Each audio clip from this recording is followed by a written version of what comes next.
Friends, episode start करने से पहले आप सबके लिए छोटी सी रिक्वेस्ट है।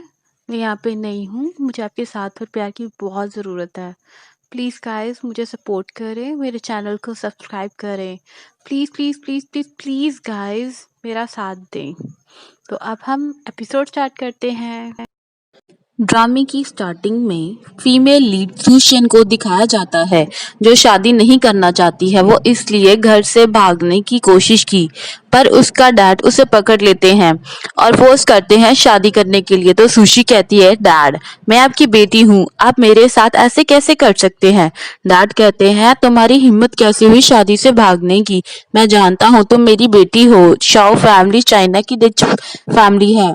ये शादी दोनों फैमिलीज की बिजनेस के लिए बहुत बेहतर है और वैसे भी तुम्हारी शादी मास्टर शाओ के साथ बचपन में ही तय हो गई थी, तो ना कहने का तो सवाल बनता ही नहीं। तो सुशी कहती है कि आप मुझे शादी के लिए फोर्स नहीं कर सकते और वैसे भी मैंने शाओ को कभी नहीं देखा।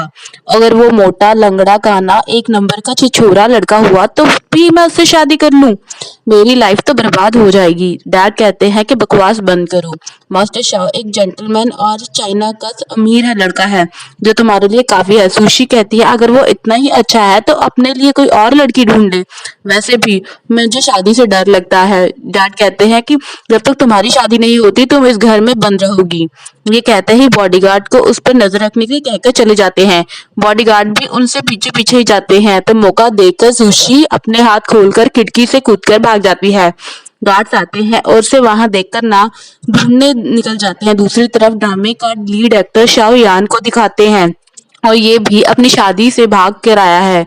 उसका असिस्टेंट कहता है कि बॉस बहुत जल्द ही सेरेमनी स्टार्ट होने वाली है, आप शादी से भाग नहीं सकते हैं। लियान कहता है कि वो अनएजुकेट है और मैं ऐसी लड़की के साथ शादी नहीं करना चाहता।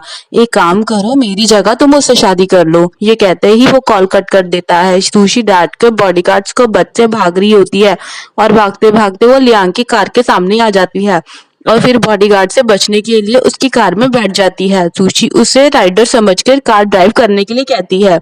लियांग कहता है कि तुमसे किसने कहा कि मेरी कार में बैठने को, चलो निकलो बाहर। सुशी कहती है कि तुम अभी मुझे यहाँ से ले जाओ, मैं तुम्हें इसके बदले में मुंह मांग की कीमत दूंगी, जल्दी चलो वो मुझे मार देंगे। लियांग उन्हें देख लेता है और वहां से निकल जाता है। सुशी उसे ऑर्डर दे रही होती है तो लियांग कहता है, एक तो तुम मेरी परमिशन के बिना मेरी कार में आकर बैठ गई और चुप बैठने की बजाय तुम मुझे ऑर्डर देते जा रही हो जैसे कि मैं तुम्हारा ड्राइवर हूँ। सुशी कहती है, तुम्हारी हिम्मत कैसी हो गई ये कहने की। लियान सुनकर फुल स्पीड में कार चलाता है। सुशी कार रोकने को कहती है तो लियान कार को सुनसान जगह पर रोककर कहता है कि अब दफा हो जाओ यहाँ से। सुशी कहती है कि एक सुनसान जगह है, यहाँ पे कोई टैक्सी भी नहीं मिलेगी मुझे, एक काम करो तुम मुझे एयरपोर्ट ले जाओ, तुम जो चाहोगे मैं तुम्हें दूंगी। लियांग कहता है कि तुम्हें क्या लगता है कि मैं एक पुअर लड़का हूँ जो पैसे के लिए कुछ भी करूंगा। मुझे लगता है कि तुम जानबूझकर मेरे करीब आने की कोशिश कर रही हो। सुशी कहती है कि क्या कहा, मैं तुम्हारे करीब आने की कोशिश कर रही हूँ, तुम्हें है क्या जो मैं तुम्हें करीब आऊंगी। लियांग कहता है, ठीक है अब निकलो मेरी कार से। सुशी कहती है कि अगर तुम मुझे एयरपोर्ट छोड़ दोगे तो मैं तुम्हें बहुत से पैसे दूंगी। तभी सामने से एक कार टक्कर मारती है तो सुशी कहती है, ठीक से ड्राइव नहीं कर सकते, मार दी ना टक्कर। लियांग कहता है कि स्टूपिड लड़की, देख नहीं सकती, टक्कर मैंने नहीं उन्होंने मारी है, मेरी कार तो रुकी हुई है। खुद टक्कर मारकर दोनों लड़के लियांग से 20 मिलियन मेंटेनेंस फीस मांगने लगते हैं। तो सुशी कहती है कि क्या कहा, 20 मिलियन, तुम्हारी कार में क्या सोना चांदी लगा हुआ है जो तुम 20 मिलियन की डिमांड कर रहे हो। इन पैसे से तो 100 और कार्स खरीदी जा सकती है और तुम अपनी खटारा के लिए इतने पैसे मांग रहे हो। लूशी कहता है, बकवास बंद करो, मैं लास्ट बार पूछ रहा हूँ पैसे दोगी या नहीं। लियांग असिस्टेंट को कॉल करता है कि इंश्योरेंस कंपनी से कांटेक्ट करो और इमीडिएटली मेरे पास आओ।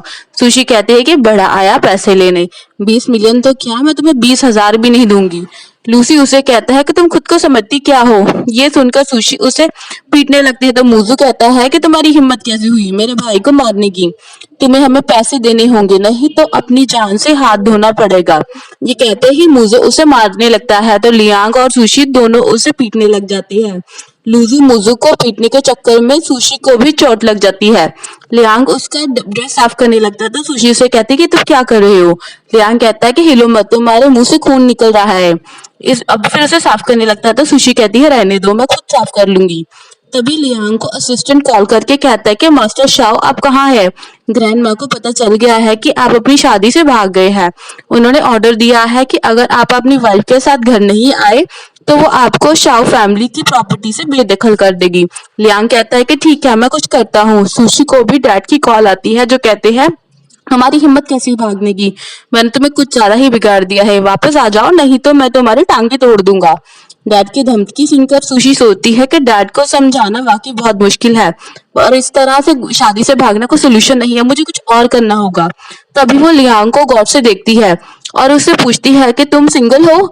लियांग कहता है क्या मतलब है तुम्हारा? सुशी कहती है कि चलो शादी करते हैं। लियांग कहता है कि बिल्कुल भी नहीं, तुम्हारा दिमाग तो ठीक है ना? क्या तुम शादी को बच्चों का खेल समझती हो जो उसे किसी से भी करने को तैयार हो जिससे तुम मिली भी नहीं?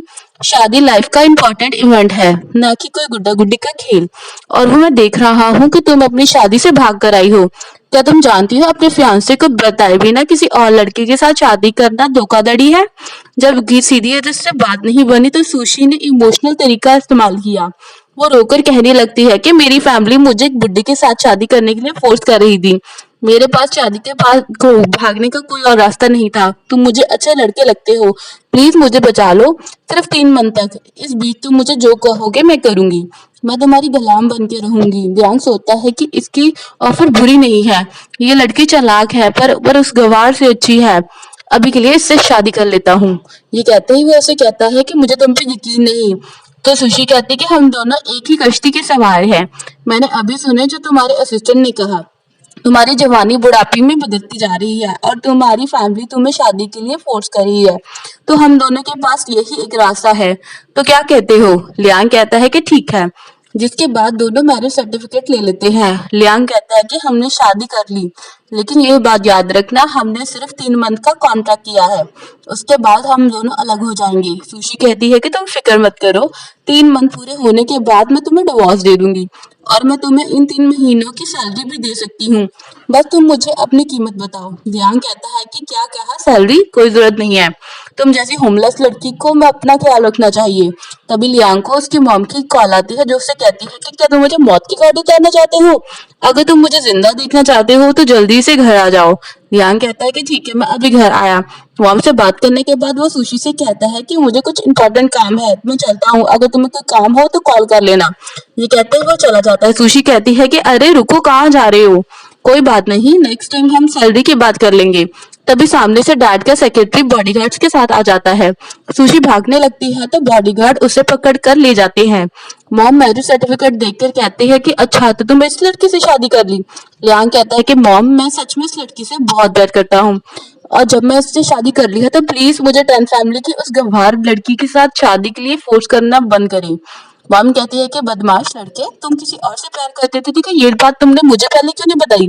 तुमने तो अपनी पसंद की शादी कर ली, लेकिन अब मैं टैम फैमिली को क्या समझाऊंगी? रियान कहता है कि मॉम आप फिक्र मत करें, कल मैं पर्सनली जाकर वहाँ पे उनसे माफी मांग लूंगा।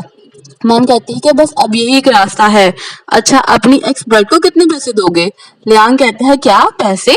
मॉम कहती है हाँ, क्योंकि तुमने पहले ही किसी और से शादी कर ली है तो इसका जुर्माना तो तुम्हें देना ही पड़ेगा। लियांग कहता है कि ठीक है, 15 मिलियन काफी होंगे। मॉम कहते कि नहीं ये बहुत कम है, तुम्हें 800 मिलियन देने होंगे। दूसरी तरफ डैड मैरी सर्फिस देख रहे होते हैं तो गुस्से से उसे फेंक कर सुशी को मारने के लिए भागते हैं। तो सुशी सेक्रेटरी के पीछे भाग जाती है। सेक्रेटरी भी उसे बचाने लगता है कि डैड कहता है कि तुम्हें बहुत हिम्मत आ गई है, तुम्हें घर से भागे हुए एक दिन क्या हुआ, तुमने किसी और से शादी कर ली, आज मैं तुम्हारी जान लेके ही रहूंगा। सुशी कहती है कि डैड मैंने अब शादी कर ली है, आपका गुस्सा करना बेकार है और वैसे भी मैं उस लड़के से शादी नहीं करूंगी जिसका नाम शाओ है। डैड कहते हैं कि तुम सच में मुझे मारना चाहती हो? ये कहते ही फिर से उसे मारने के लिए दौड़ते हैं तो सेक्रेटरी ने रोकता है तो डैड कहते हैं कि तुमने शादी तो कर ली पर मैं अपने शाओ फैमिली को क्या एक्सप्लेन करूंगा? सुशी कहती है कि आपको एक्सप्लेन करने की कोई जरूरत नहीं है, मैं कल खुद उनके पास जाकर माफी मांग लूंगी। डैड कहते हैं कि चुप हो जाओ, तुम्हें क्या लगता है ये ही छोटी सी प्रॉब्लम है? ये कहते ही बॉडीगार्ड को बुलाकर उसे कहते हैं कि इसे ओल्ड हाउस ले जाकर लॉक कर दो और मेरी इजाजत के बिना ये घर से बाहर नहीं जाएगी। सुशी चुपचाप उनके साथ चली जाती है।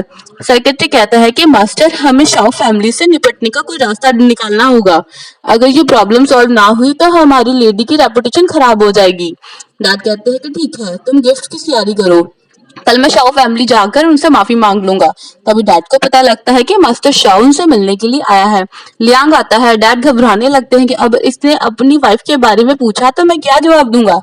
तो वो उसे बैठने के लिए कहता है, तो लियांग कहता है कि इसकी जरूरत नहीं है, मैं आज यहाँ पर आपसे स्पेशली माफी मांगने आया हूँ। डैड कहते हैं, माफी? वो किस बात की? लियांग कहता है कि मैं आपसे बेटी के साथ शादी न कंटिन्यू नहीं कर सकता हूँ। डैड कहते हैं, क्या क्या मतलब है तुम्हारा? लियांग कहता है कि मैं जिससे प्यार करता हूँ मैंने उससे शादी कर ली है और इसके अलावा मैं किसी और से शादी नहीं कर सकता। उम्मीद है आप मुझे समझोगे। और ये एग्रीमेंट शाओ फैमिली ने तोड़ा है, उसके बदले में 6 बिलियन का प्रोजेक्ट और 1000 एकड़ की जमीन देने को तैयार हैं। अगर आप सर्टिफिकेट नहीं है हम और कुछ भी इंक्लूड कर देंगे। ये सुनकर डैड हैरान हो जाते हैं और कहते हैं कि अब जब तुमने पहले ही किसी से शादी करी है जिसे तुम प्यार करते हो, हम दोनों फैमिली का लड़ना बेकार है। चलो इस शादी को कैंसिल करते हैं। लियांग कहता है कि मुझे समझने के लिए आपका बहुत शुक्रिया। आप मुझे मुस्टैंग के मिलने के लिए इजाजत देंगे? मैं उनसे मिलकर पर्सनली सॉरी कहना चाहता हूँ। डैड मान जाते हैं और बॉडीगार्ड से कहते हैं कि मिस्टर शाओ को सुशी के पास ले जाओ। लियांग के जाने के बाद डैड सुख की सांस लेते हैं और सेक्रेटरी से कहते हैं कि मुझे तो यकीन ही नहीं आ रहा, ऐसा लग रहा है इन दोनों का एक साथ रहना किस्मत में ही नहीं था। सेक्रेटरी कहता है कि बॉस मुझे ऐसा क्यों लग रहा है कि मैंने मास्टर शो को पहले भी कहीं देखा है। तो ये कहते ही वो मैरिज सर्टिफिकेट देखता है, उन्हें पता लगता है कि सुशी ने तो मास्टर शॉ से ही शादी की है। दूसरी तरफ सुशी घर पे बंद होकर बोर हो जाती है, तभी उसे मैसेज आता है कि जिसे देखकर वो बहुत खुश हो जाती है क्योंकि उसे वो जॉब मिल जाती वो जहाँ पर वो करना चाहती थी। वो कहती कि मैं ये अपॉर्चुनिटी मिस नहीं करूंगी। तभी मेड उसके लिए फ्रूट्स ले आती है, तो सुशी उसे बांधकर उसके कपड़े पहनकर चुपके चुपके से भागने की कोशिश करती है। पीछे से लियांग भी आ जाता है।